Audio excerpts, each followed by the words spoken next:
Let's see some energy. Let's see to Andrew, Amanda, Gordon, Claire, morning. Rory. Come on.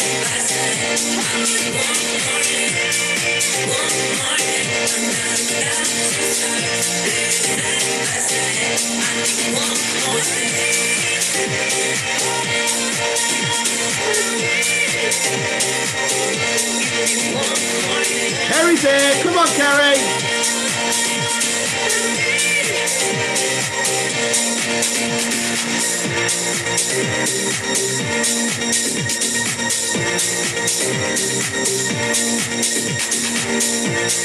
Make sure you post in, say good morning if you're watching live.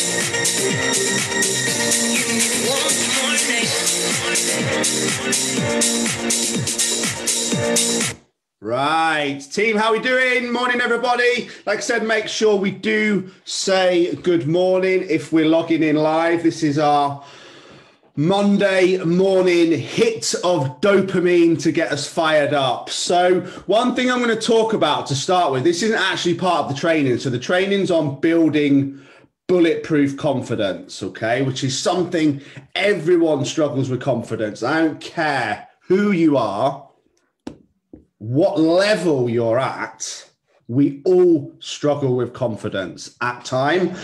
And if you say you don't, I would say that probably your biggest issue is that you paper over cracks of things that you struggle with, okay? Because I don't know anyone who doesn't struggle with confidence, okay? Even my highest peers that are operating at an extreme level at professional sport, professional music, professional coaching, everyone has confidence worries, okay, which we're going to come on to. But first of all, okay, I'm going to talk about energy. And we're actually going to do a mini training on energy on Thursday, as well as the Q&A. Sometimes there's not quite enough Q&As for it to build a full training. And I always want to make sure that I'm delivering value. So I'm actually planning a training for every Thursday, which will be a little bit more off the cuff type of training. Obviously, if there's a lot of questions and it takes over an hour to do all the Q&As, then I will leave the training and I will just do the Q&As, okay? But energy is huge, and you'll just see there. Okay, so we just experienced it. Like, I got so excited listening to that song, and I'm excited to be here coaching. I'm excited to be having an impact. I'm excited to be inspiring people, and this is how I need to feel. Okay, this is how we need to feel. And I was actually just listening to that record as well, thinking, this is one of my key things that I need to remember every day, okay? And I've never, ever, ever written that, okay? I've been writing the same things every day. And one of the questions, it's not a question that's on my planner, but it's a question that's on Paul's planner that I do, okay? And that question is, if I need to raise my energy today, I will remember to, okay? And every day I've been putting kind of meditate, walk Frankie, do some personal development, exercise, get some fresh air, stretch, yoga, all those types of things. But one of the key ones that I've realized that I'm missing is music. Like, my mood from that song, from verses 5 minutes before that song, is completely different. And that's one thing I think that we can all implement sometimes, to have that awareness, have that alarm clock, right? If the mood's dropping, my energy's starting to drop, okay? My energy's starting to low. My energy's starting to lower. It's starting to drop. I'm starting to get a little bit whiny. I'm starting to moan. I'm starting to complain, which is what we're going to come on to today, okay? Why complaining is destroying your confidence. So when that happens, what's one thing that I can do to raise my energy? Well, what about if I have a backlog of 10 songs on my phone that I absolutely love? That song that makes you want to hug and kiss your best friend. That song that just makes you want to swing your bra around your head and dance naked on a table. And that's just me on a Saturday night. So how is listening to that going to change your mood? It snaps you out of it, especially if it's loud with headphones, right?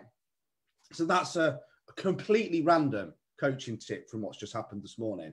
The next one is to talk about my own energy and why that's so important, and why sometimes we might have to make decisions that are seen as unselfish, okay? So the Wham is no more, okay? And that was a difficult decision because I know a lot of people enjoyed it. However, it was massively impacting my energy. I wasn't looking forward to it. In fact, I was dreading it every week, versus now I'm exceptionally excited about this coaching, okay? And it was having an impact on my entire day because it essentially affected my mood. I was doing something that I wasn't enjoying for almost 3 hours. And that was the way that I was starting my Monday morning, okay? Now, if something isn't working, we have to change it. We've said this time and time again. If it's not working, we either delegate it or we delete it. We delegate it or we delete it. We can't keep doing things that aren't working, that are having an impact on our energy and making us unhappy, and expect them to change, because they won't, okay? Which is, again, what we're going to come on to. But I was willing, when I decided to make the decision on my own, and I didn't just make it solely, I asked a lot of people, I was willing to lose clients, okay? This might sound very, very, very strange. Why would I want to lose clients? Why would I want people to not value me anymore? Why would I want to upset people? Why would I want people not to be here? And it is quite simply for the greater good of my own mental state. Because if my energy is being impacted, that means all of your energy is being impacted, because we're all connected. So how can I be having a positive impact if my own mental state is being impacted by 3 hours for something that I do on a Monday morning, first thing? Does this make sense? And it's really difficult, and it was a tough decision to make. And I had to stand up and be willing to say, you know, I could potentially lose 10, 15, 20 clients over this. Okay. I haven't lost any, maybe 2 or 3 but that's only if they were being dishonest about the reasons why they left. If they weren't being dishonest, and I have no reason to believe that they were being dishonest, then it actually had 0 impact. In fact, it had a positive impact because there were loads of messages last week saying how epic the training was. And it had a massive impact on my life. And now my energy is back up here, which means I'm in a better place to impact you because we're all connected. And we replicate the energy of the people that we're around, right? You only need to be around a freaking negative Nina for an hour to know how other people's energy impacts yours. Okay? So you have to do this in your own lives as well. This is completely off topic on today's coaching, but it's again when we were talking about self-leadership, okay? Leadership doesn't just mean leading other people. I am a leader. I lead you guys, but I have to lead myself as well. And I have to lead by example, and I have to lead by what I preach. So I can't say if something's not working for you, delegate it or delete it, and then continue to do something every week that's massively impacting my own energy because I'm a people pleaser, okay? Because that would have been the only reason to continue doing it, because I didn't want to upset people, okay? And if you spend your life fooling yourself that constantly making these decisions for other people that are negatively impacting you because you're selfless and you're unselfish, I honestly believe you are literally cultivating your own unhappiness day by day. You're creating your own happiness because at the end of the day, not everything, but most things, we have a decision whether we do it or not, right? Does this make sense? Comment decision if this makes sense. We have a decision whether we do it.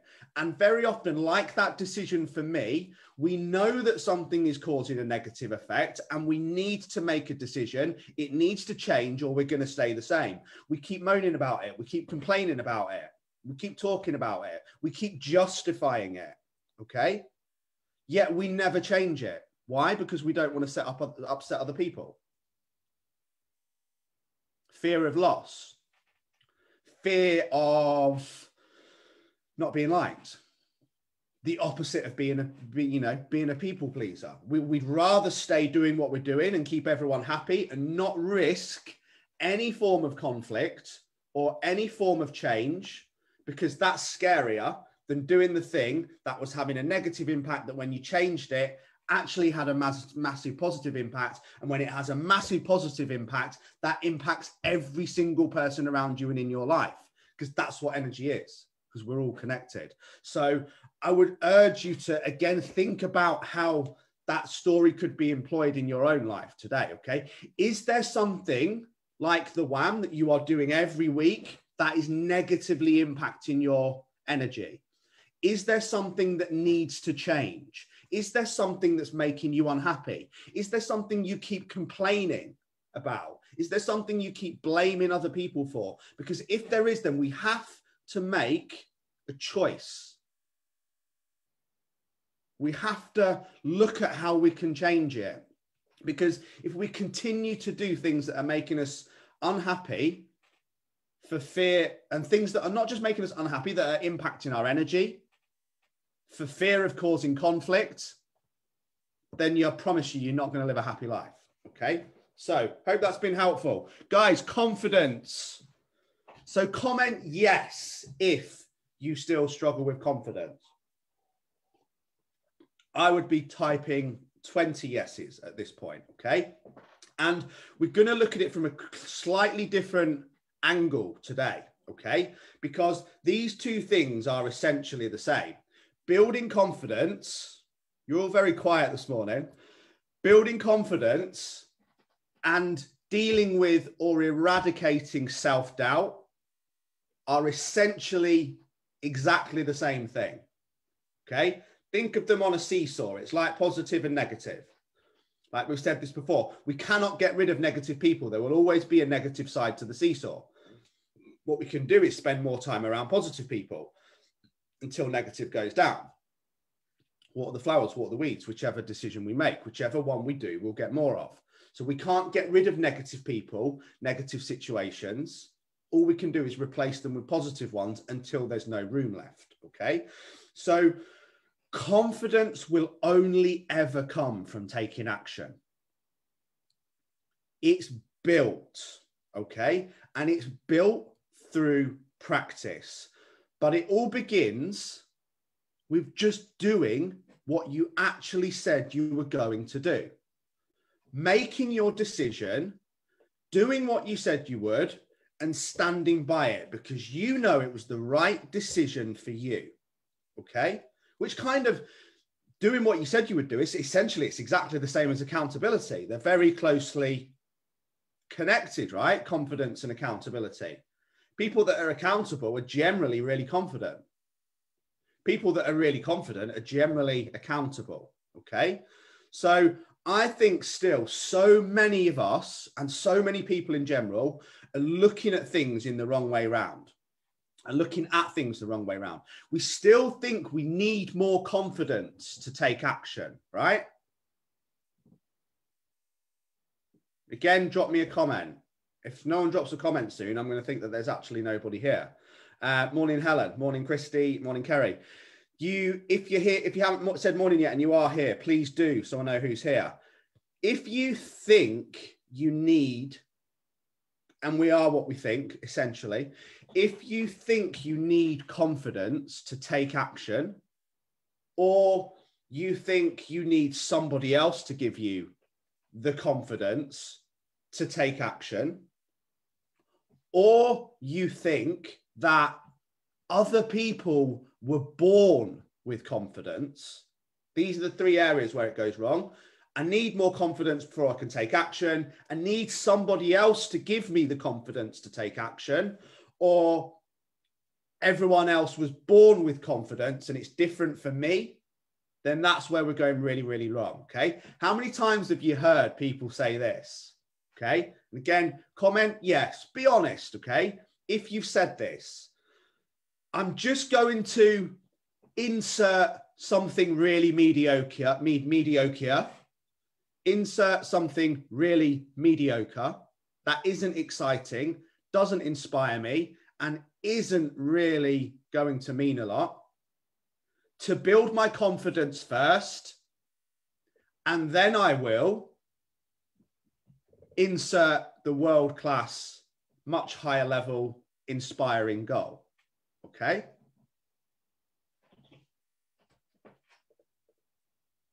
I don't believe I'm the only person on this live that said that. Okay? How many times?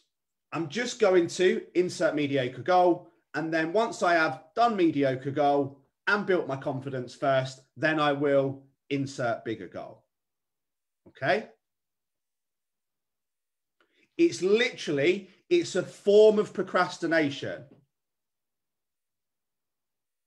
I'm just going to do something that's a bit naff because I believe it will give me confidence. And then when I've done the naff thing, I'll do something that's really great. Okay? I've said it all the time. I'm just going to play at this standard until I get a little bit better. And then I'm going to step up to the big league once I've built my confidence in the small league. Okay? The confidence is built after taking the action. So why not just bypass that bullshit and take the big action? Okay? Stop looking and just start doing. What can I do more of? Okay? Because it's a common phrase in mindset, isn't it? Everything seems impossible until it's done. And this is where we're going to break it down, because I don't think you have to believe it's possible at this stage. You just need to do the thing. Okay. Paul uses, and he used an incredible example on a training last night. Okay. Emma Raducanu. I think that's how you pronounce it. Okay. Paul did a live coaching session last night. Had already booked her ticket home from the Grand Slam after her first round match. Okay. For those of you who might have missed that, she's the only British player and the only wild card to have won an open competition. Okay. Now we see all this stuff in gyms, don't we? You need to believe it to achieve it. Okay. She did not believe for 1 millisecond that she could win the US Open. Was it the US Open, Australian Open, whichever Open it was? Let's just call it the Open. She didn't believe that for a second. In fact, she didn't believe it that much that she booked the flight home. But she was willing to turn up and do the work. She was willing to just turn up to each game, no matter who she was playing, and give it her best shot. Okay? Does that make sense? She didn't say, oh, I'm just going to piss around at grassroots tennis for a bit more until I get a bit more confident. And then when I'm a bit more confident, I might enter the US Open. She's just got a wild card and entered. Okay? She didn't say, until I realistically believe that I can win the US Open, I'm just not going to enter. I'll just keep in the LTA in England, county level. Okay? She just went, I'm just going to turn up and see how it goes, and I'm going to do my best. And that's what she did, and she won. Okay? She didn't believe she could do it, and she didn't do anything to build confidence in order to do it. She just did it. Okay? So whatever you guys are stalling at, whatever we are stalling at, stop using confidence as an excuse. Okay? Stop using confidence as your chief procrastination tool, and just do it. Because if you do, what's the worst possible outcome that can happen? Say you leave your job today, as Lexi has, and just went self-employed overnight. Started searching for inspired goals, an inspired career, having an impact, becoming a person of value. What's the worst thing that could happen? Maybe over 6 months, it didn't work out and you had to go back to your job with a lot of lessons learned, a hell of a lot of lessons learned, right? So again, use that as a bit of a grounder. What's the worst that can happen? Okay. Early years, people never ask girls or boys out because they're afraid they'll say no. That's actually the worst that can happen. But yet we don't do it. I'm just going to wait until I feel a bit more confident and then I'll do it. Guys, we're a long time dead. We are a long time dead. And I've said this time and time again, tomorrow is not guaranteed, okay? Confidence and self-doubt are on the opposite sides of these seesaws, okay? So if we've got more confidence, we're going to have less self-doubt. This training is going to go on for ages, by the way. I'm on page 2 of 12. Strap in. If we have more confidence, we've got less self-doubt. If we have less self-doubt, we have more confidence, okay? So think of them as a seesaw, just like positive and negative. Positive people and negative people. They're always going to be there. We just want more of one. And by default, when we get more of one, we'll have less of the other. Okay. But you cannot build self-confidence or eradicate self-doubt overnight. And this is where I think a lot of us are falling foul, shall I say, if that's even a word. Okay, because it's just exactly like building muscles or shredding body fat or having an epic relationship or building a business or having a career. Okay, we have to do reps. Building muscle is just the same as building confidence. Okay, and again, it's the same. You have to practice it. If you don't use it, you'll lose it. Okay, I've lost nearly a stone now in 5.5, 6 weeks.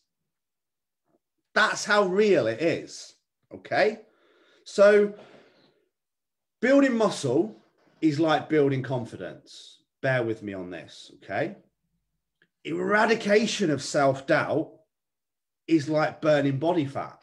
It's the same thing, okay? If you don't keep up at it, it'll come back. If we don't stay in a calorie deficit, we'll get fat again. We'll gain body weight, okay? Or we will gain self-doubt. If we don't practice confidence,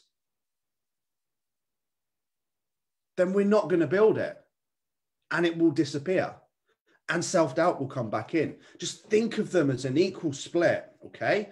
It's essentially the same thing.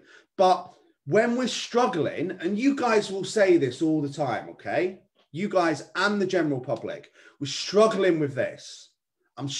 We cannot wait to tell people what we're struggling with, okay? We cannot wait to tell people what didn't go well this week. It's in the check-ins this week. I've highlighted it on a couple of people's, okay? We cannot wait to say what we struggle with. Struggling with motivation, struggling with confidence, struggling to get myself going, struggling with getting up in the morning, okay? And mindset is just the same. So if we spend 7 hours in the gym, as a lot of people do, or we spend 7 hours training every week, and we've got a great body, but how many hours do we spend practicing confidence? How many hours do we spend practicing motivation, practicing mindset, strengthening the mind, okay? We don't. And that's why some people won't complete the planner. That's why some people won't complete their weekly check-in, because it highlights what they are not doing, okay? It highlights what you may be not doing. And then rather than see that as a lesson, brilliant, now I know where the gaps are. What am I going to do to change it? Okay? We go down the road of, I don't want to complete that because it shows me where the gaps are and I don't want to know. I'd rather keep avoiding it. Okay? So that is why people don't fill out the planner. I promise you. Okay? And on top of that, one of the other key reasons with confidence and self-doubt, like I said, why we struggle with it is because we have no patience. Okay? We have to apply the same patience as we would in the gym. We wouldn't do 7 weight training sessions and look like Arnold Schwarzenegger. So we also have to stop doing 7 hours personal development and expecting to be Dr. John Demartini. Okay? Consistency and patience, exactly what we discussed last week in the Raising the Standards. We have to be willing to do the thing consistently for a long period of time, okay? And when we are, that's when we can have anything we want. Every single person in this group can have any body they want, any mindset they want, any career they want, any life they want. But whatever it is we need to do in order to have it, we have to be willing to do it consistently, and we have to be willing to do it for a long-ass period of time. Transformation is not a 90-day game. It's a life commitment, okay? Don't look for shortcuts. These aren't going to get you anywhere, okay? And shortcuts will always turn you into a victim.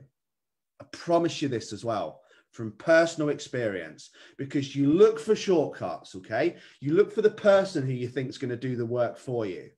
You look for the plan that you think is going to get you there quicker, okay? You look for the business coach that's going to make you an overnight millionaire, okay? You look for the supplement that's going to make you lose fat shorter than ever before, and it never works. And the reason why it then turns you into a victim is because when it doesn't work, you blame the person who told you to do it. And that's being a victim, which I'm going to come on to. Any of us who blame other people for anything discreetly, that's going to trigger the hell out of some of you. Okay? But bear with me on it, because I've done it all my life. Poor old me. You guys know, I've talked about it many times. I did that because my mum died. I behaved like that because of my dad. Crap. Okay? Absolute crap. Victim mentality. any form of blaming and complaining is essentially, we're very, very secretively playing the victim. It's like a mask, okay? We're a quiet victim. So here's how I want you to flip it. We're on page 3 now. So when good things happen, right, we take responsibility, don't we? Okay? Same as me. Sure, you guys are pretty tired now hearing me talk about the marathons. Hopefully not, because I'm not going to stop. Okay? We're all willing to talk about the good things. Okay? But when bad things happen, okay, we want to blame other people. I do it all the time. It's just human nature. Doesn't mean you're a bad person. I always blame other people. You guys would have heard me do it on these lives. If we probably went through these lives for the last 5 years, but there's numerous occasions when I've blamed other people, when I've actively played the victim to a platform without even knowing I was doing it. Why? Because it's human nature. Blame, complain, justify. Typical example, I'm fat and miserable because I don't have time. Bullshit. Okay? I don't have any money because there's not enough opportunity. Bull crap. Sorry for the language. Okay? Anyone who's fat and miserable is fat and miserable because the decisions they've made. Hard to swallow, but true. You and only you. Okay? So we can give ourselves credit, for example, we can give ourselves credit for being in great shape every week, doing what we said we would. But then we blame our partner for being in a terrible relationship because they don't value us. Okay? We can give ourselves credit for being in great shape, but we blame our boss for being miserable at work because he doesn't value us. Okay? This is the thing. You can't take responsibility for one and not the other. We can't be responsible for the good and not the bad. Bear with me on this. Okay? Does that make sense? Okay? So taking responsibility for the things that aren't great and the things that aren't making me happy and realizing that I'm in charge of my own destiny, my own decisions, and my own future is the only way that I can eradicate that self-doubt. Now, I know what some of you will be thinking here. I know this will be triggering some people. I know some of you will be saying, Lee, you don't know what you're talking about. It's different for me. Some of you will be saying, I appreciate what you are saying, but I can't change. Okay? Now, here's an example. Okay? Because essentially you are right in a format, and this is why people get it confused. Okay? I can't change the fact that I was bullied and abused. You can't change the fact that maybe a previous partner cheated on you. Okay? You can't change the fact of things that have happened in the past. Okay? But what we can do is we can take responsibility for it. And we can take responsibility for our own actions for it. So I can't control what happened to me, but I can control my response and my attitude to it. And I can choose to use a rhyme or a poem. I can choose to use the experience as a lesson. Okay? So rather than that happened to me, what did I learn from that experience? What was the gift? And I'm going to get really deep back into this with you guys, because when I wrote that Epiphany Bridge story, okay, and when I said I went from literally attempting suicide to reading The Secret and understanding the law of attraction, and that was the single most pinnacle life-changing moment in my life. And yet actually only this morning at about 6 a.m. when I was doing a training, did I realize that I've stopped doing any work on that level. Okay. I've stopped doing any work on manifesting. I've stopped doing any meditation, and I've stopped doing anywhere near the amount of gratitude that I used to do. Okay. So again, we can use these situations to become a victim, or we can use it to change. I'm grateful because of that. I'm grateful that situation happened because it was a gift from life. And now I've become so strong and so focused that not only will it never happen again, but I can now have an impact on other people, and I can live the life that I want to live because the lessons and the gifts that I got. Okay. That is when you will become unbreakable. Or we can start blaming, continue to blame. Okay. Continue poor old me. Continue looking for meaning. Why did that happen? What does it matter, does it? It happened. It's done. Don't ask, why did it happen? Ask, what lessons did I learn? What lessons did I learn? And how can I use them to move forward? How can I use them to be stronger? How can I use them to become the person I want to be? How can I use them to become the person my son needs me to be? How can I use it to help you guys experience the same lessons? Okay? All failures and obstacles provide feedback if you're willing to look for it. Because looking for why it happened is just wasted energy. Blaming someone else for the reason why it happened is just wasted energy. Looking for feedback and lessons and what was the gift.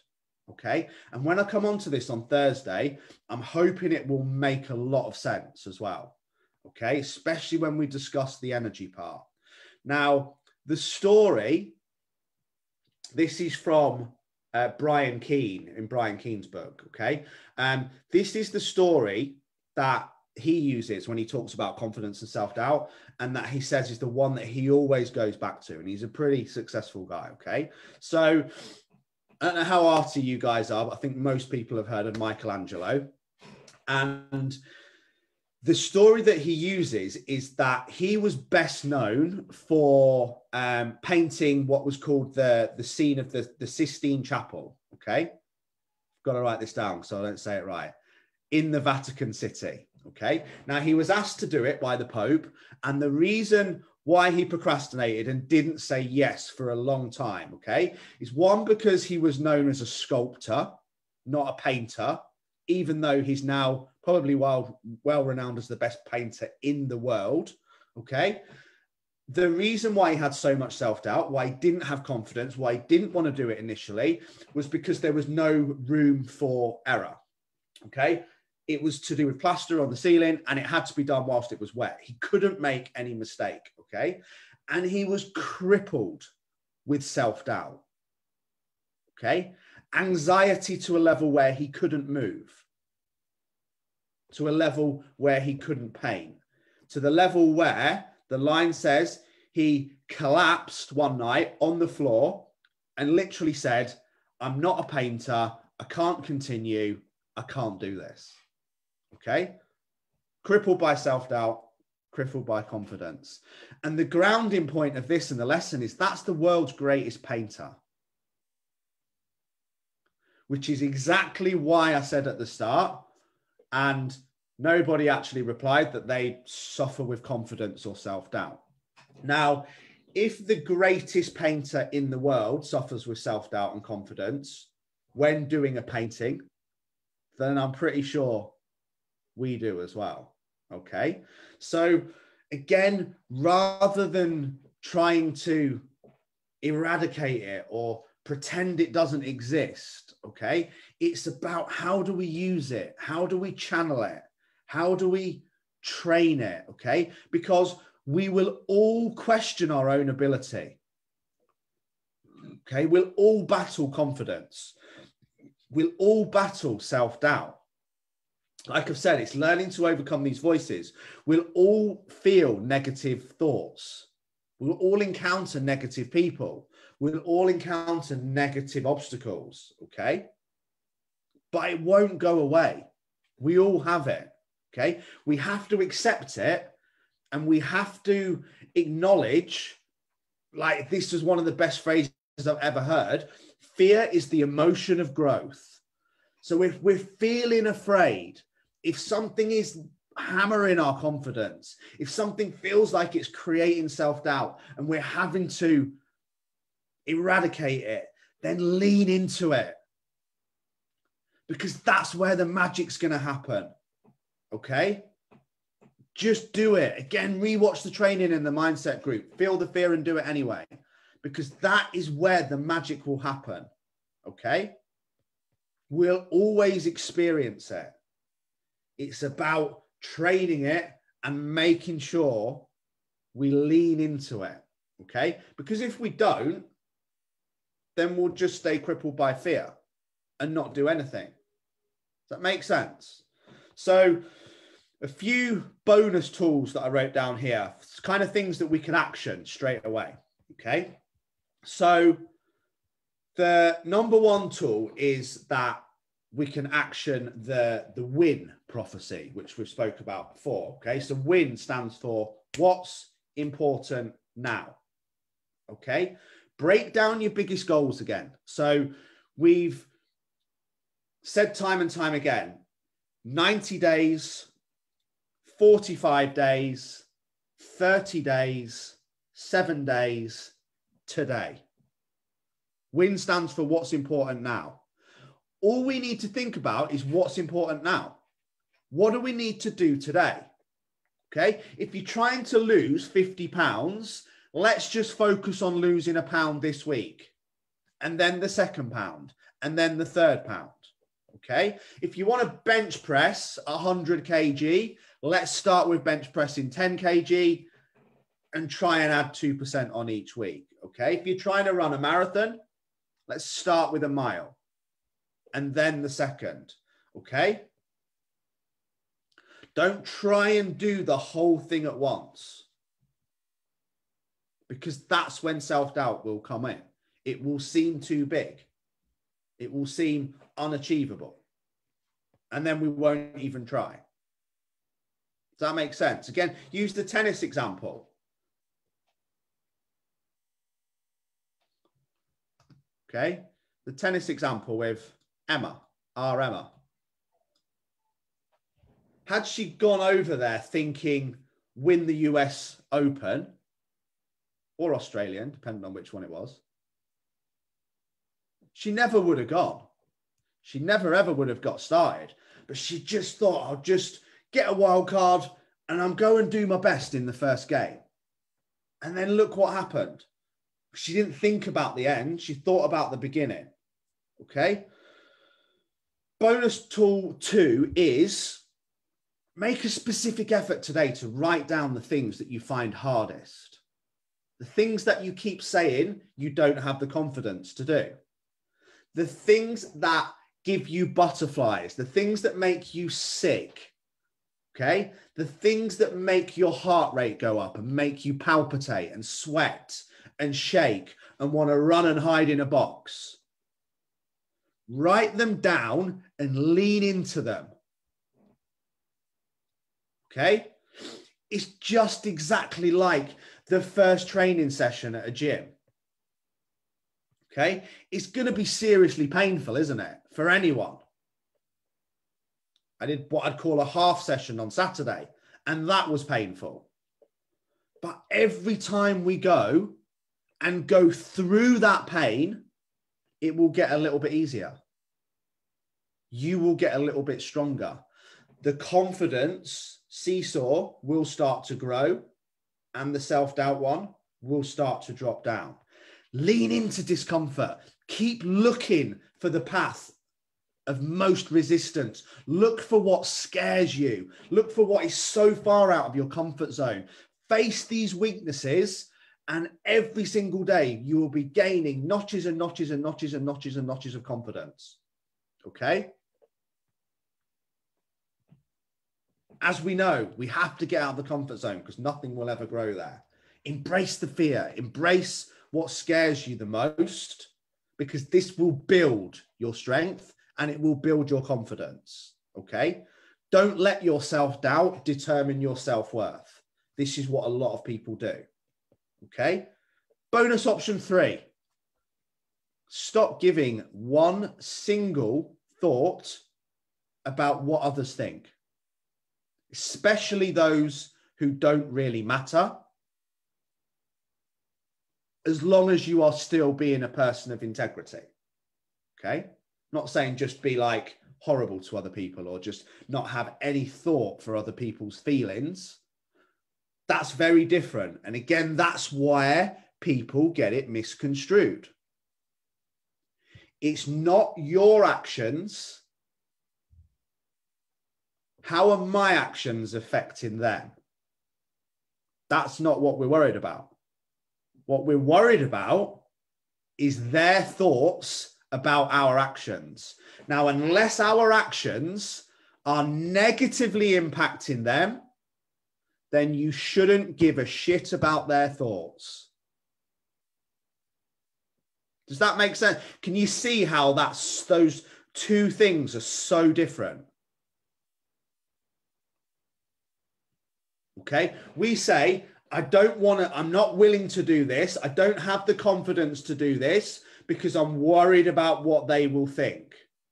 Well, if the action is going to really negatively impact that person, then that's different. Okay. But if it's not, and it actually doesn't really have anything to do with them, we're just worried about what they will think about what we're doing, not worried that what we think what we will do will have a negative impact on them, then we're just fooling ourselves. Okay. Business tool 4. Again, this is the one that people find difficult. Okay. And this comes on to this week's challenge, which I am doing myself because I've become horrific at this year. I don't know how it's happened, but it has. So I'm willing to accept the gift. I'm willing to accept the lesson. And I'm willing to look for what the meaning is in it. And I'm also very grateful that we're now in the start of week 6 and I've already got a quick handle on it and I'm going to work on changing it today. Okay. We have to stop playing the victim. And victim isn't what you think it is. Just like the most confident person in the room isn't what you think it is. Okay. Who do we think's confident? Billy Big Balls, who's shouting his gob off, walks into the room, biggest muscles, best looking, biggest tits, most money. Everyone likes them. They're really loud. Normally, that's the least confident person. The reason why they're like that is because they don't have any confidence. So they create a shield. Okay. The most confident people are actually quite quiet. Stop complaining, stop blaming, and stop believing that life is happening to you, not for you. Everything that happens is happening for us, to give us lessons, to give us gifts, and for us to find meanings, okay? If we believe it's happening to us, we will always be the victim. Always. Why did this happen to me? Why is this happening now? Okay. And we have to stop that. Stop playing the victim, stop blaming, stop complaining, and stop believing that life is happening to you, not for you. Okay.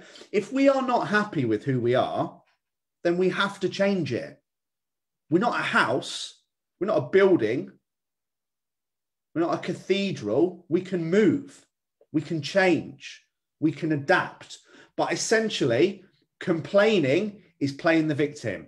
And honestly, hand on heart, that's what I've spent the last 6 weeks doing. Complaining about everything in my life. Show me your daily habits and I'll show you your year.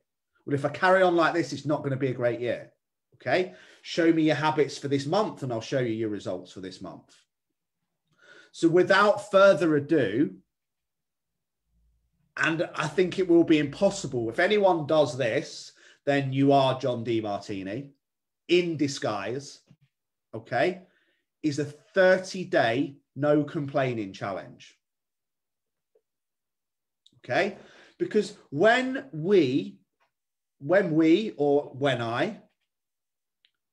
I hear people complaining about their job, about their body, about their health, about their partner, about their personal circumstances, about their past, about obstacles that they're experiencing. Okay? When I hear that, just like if I'm doing it myself, I guarantee you, either me or that person will be in exactly the same place in a month. Blaming, complaining, justifying, playing the victim. Okay?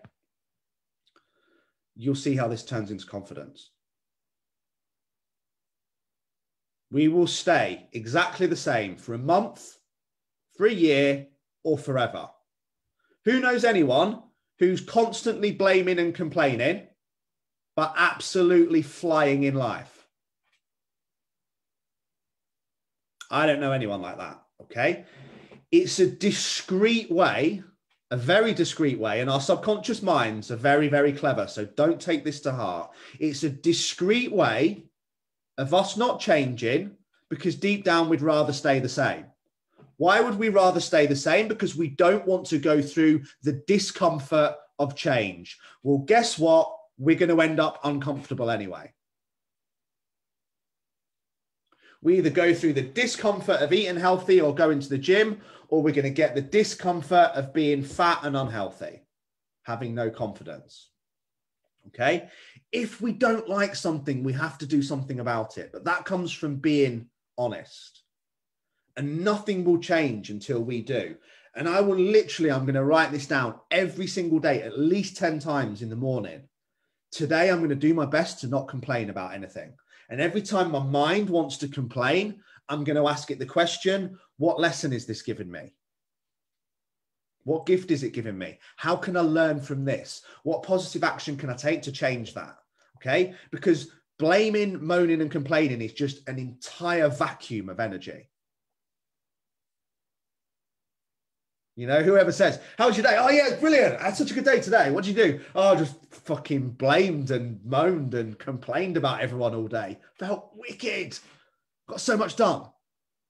Okay, it doesn't. It just vacuums all the energy that you could be spending taking action. Okay? And the only thing that builds confidence is action. Seeing change from taking action then creates motivation. Okay? When you build confidence and you build motivation through taking action and seeing change, that is when you will become unbreakable, untouchable, and eradicate all self-doubt. More action means more confidence. No action means more self-doubt. So you either do nothing and the self-doubt seesaw is going to keep going up and up and up until there's no room for confidence, crippled with anxiety and depression. Or we keep taking action and we build more and more confidence until the seesaw goes the other way. And there's that much confidence and positivity and drive and action that self-doubt doesn't even get a look in.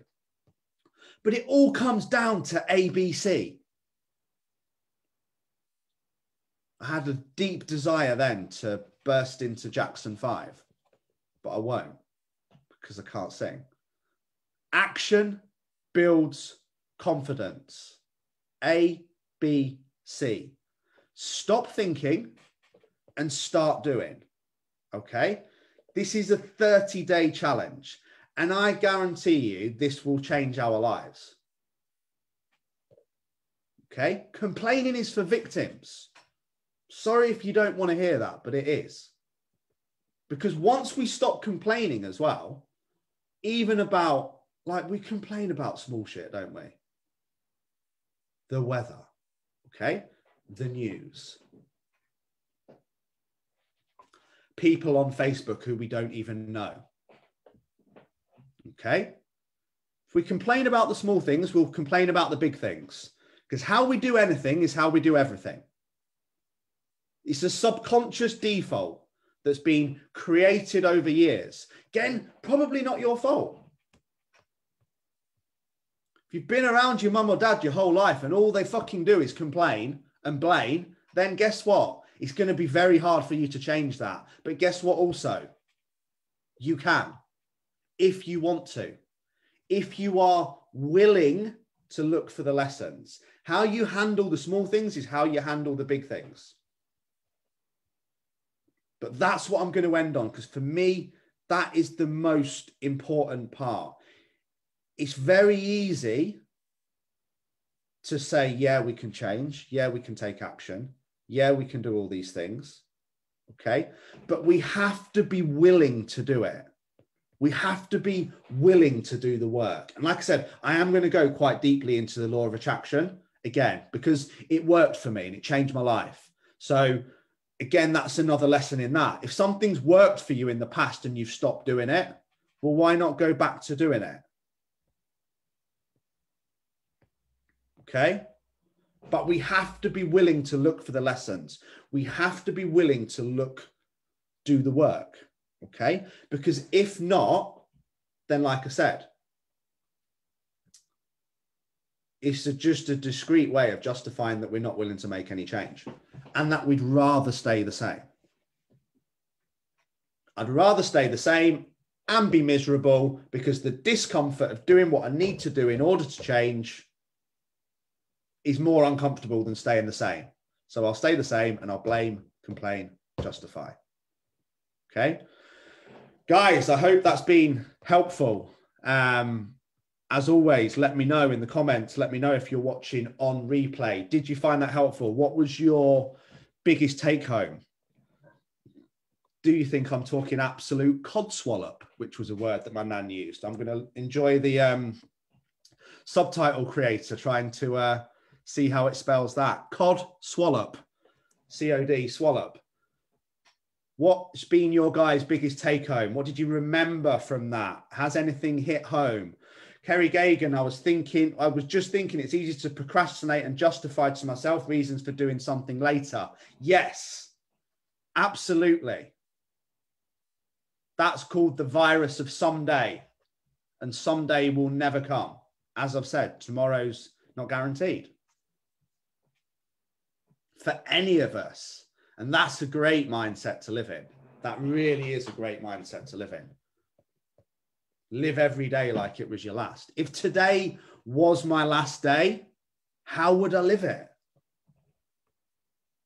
Would I sit at home moaning about how it's tough for me and how life's different and how it's different for other people and how it's not fair and how this person doesn't value me and how they keep letting me down? I wouldn't do that.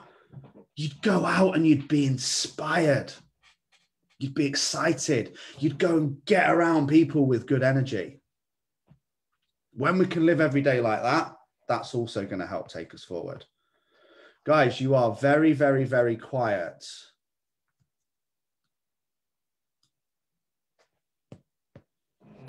That's it then. No questions. We're all on fire. We are all on fire. And I will see you bright and early on Thursday morning for a training and a Q&A. So the training, we're going to go quite deep into some more law of attraction stuff, some more manifestation, some more how we can help ourselves kind of make a bit of a shift. And I think, just looking at some of my notes for it, how we can ease a little bit of overwhelm and a little bit of stress. And again, it will come down to the learning how to not fight with reality and just realize that there will always be obstacles. So again, touching on what we've said today, very often, and this is the last thing I'm going to say, it's like we expect to have a perfect week. You can see this on the check-ins, okay? And if it's not 100% and everything doesn't go to plan, then we berate ourselves and beat ourselves up. Okay. Do you know how exhausting that is? Do you know how much energy you're wasting? Because we're basically saying every single week I have to be perfect. And if not, all I'm going to talk about the things I didn't do, what my obstacles were, and how it was shit. Okay. Where we need to get the mind to, in my opinion, is to understand that they are going to happen and to just believe and trust. This week, I'm going to have an amazing week. It's going to be incredible. But I know, hands on heart now, there's going to be bends in the river. There's going to be obstacles. There's going to be unexpected things to deal with. But I'm just going to roll with them because I know I'm going to have a great week. And whatever evolves in front of me this week, I'm going to take it as a lesson and a gift and look what I've learned from it and how I can apply it moving forward. I'm not going to spend my time fighting against it. Okay, I'm going to go around the bends of the river, not try and go through them, not get out and go back to the start every time I hit one. Just going to trust the process. Guys, I love you all. Have an amazing week, and I will see you on Thursday morning.